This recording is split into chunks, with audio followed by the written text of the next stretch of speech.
YouTube doesn't like it when you swear in the first 10 seconds or so of a video, so we'll wait a sec.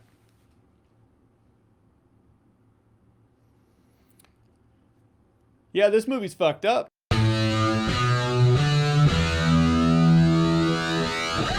The First Omen is directed by director Arkasha Stevenson, and as the title suggests, it's the First Omen, the prequel to the movie The Omen. Yeah, you know The Omen, Damien, the Antichrist, son of the devil kid. Well, this is before that. We meet Damien's mom now. We see the plan that was set forth in motion for that to happen. Coming out in the weekend release of Red Doorway posters. I don't know about you, I had no hopes for this one. The screening was the day before the movie came out. The embargo for the reviews lifted the day the movie came out. I was like, I've been doing this a while.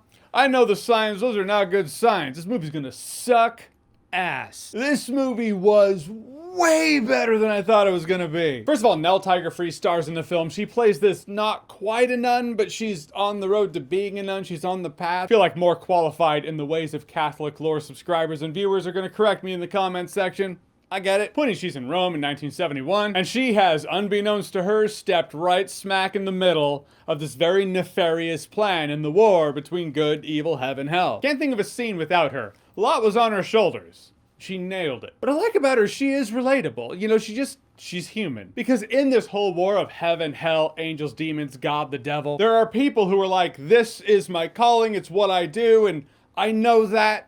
I'm just kind of built for this. Then there are normal folk who just kind of stumble into it. Like Ken and Ryu from the Raul Julia Street Fighter film. Just look around one day and you're like, what did I step into the middle of? Didn't know you were gonna get that comparison in this video, did ya?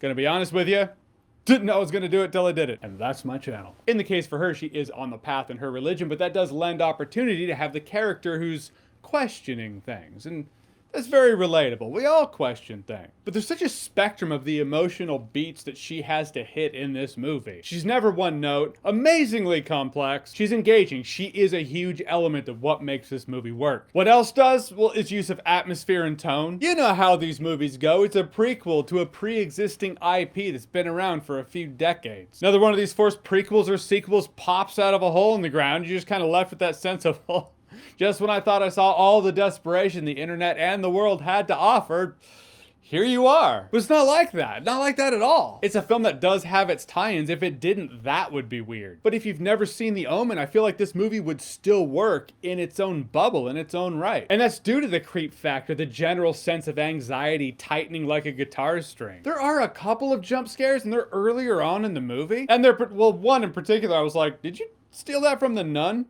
Like the movie The Nun? Pretty sure I saw that there. The other, I think I saw in the trailer where a hand grabs her shoulder. It served as a jump scare. It was kind of like The Conjuring, you know, the hands that were like, yeah, but it is executed differently. Maybe I'm making excuses for the movie because the rest of the movie just does not rely on that. But it's not like the classic, what's that?